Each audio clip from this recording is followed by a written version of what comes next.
Los Angeles లో wild fire spread అయిపోయింది. చాలా మంది భవనాలు అందంగా కట్టుకున్నారు, యాక్టర్లు ప్రపంచంలోనే మెప్పు పొందారు. కానీ అగ్నికీలలకు దేవుని కాపుదల లేకపోతే ఏముంది చెప్పండి?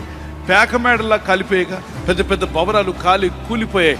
ప్రపంచంలోనే అతి ఖరీదైన భవనాలట, ప్రపంచంలో అతి ఖరీదైన వాహనాలు కలిగినటువంటి వాళ్ళు.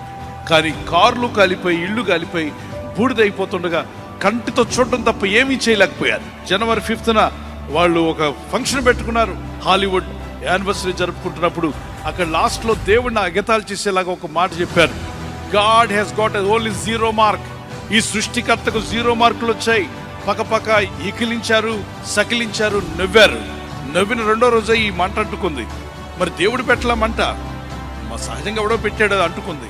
దేవుని కాపుదలు ఉంటే గాలి ఆగుండేది, ఆ నిప్పును ఆర్పేసేవాడు. దేవుని బిడ్డలారా, ఎవరితో ఆటలాడినా దేవునితో ఆటలాడకండి, దేవునితో పెట్టుకోవద్దు.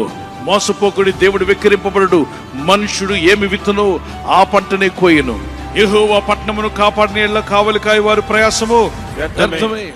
If God doesn't protect the city cannot be protected.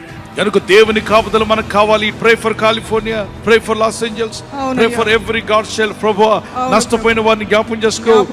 కాలిపోతున్నటువంటి ఆ యొక్క వైల్డ్ ఫైర్స్ పూర్తిగా సీజ్ అయిపోవాలి. ఇలాంటివి మరి ఎన్నడూ రిపీట్ కాకుండా సహాయం చేయండి. కాపుదల మాకు కావాలి. నశించిపోతున్న ఆత్మల రక్షణలోకి వచ్చును గాక. ప్రతి ఒక్కరూ డివైన్ ప్రొటెక్షన్ లోకి అడుగు పెట్టుదురు గాక. యేసు క్రీస్తు నామములో అడుగుచున్నాము తండ్రి, ఆమేన్.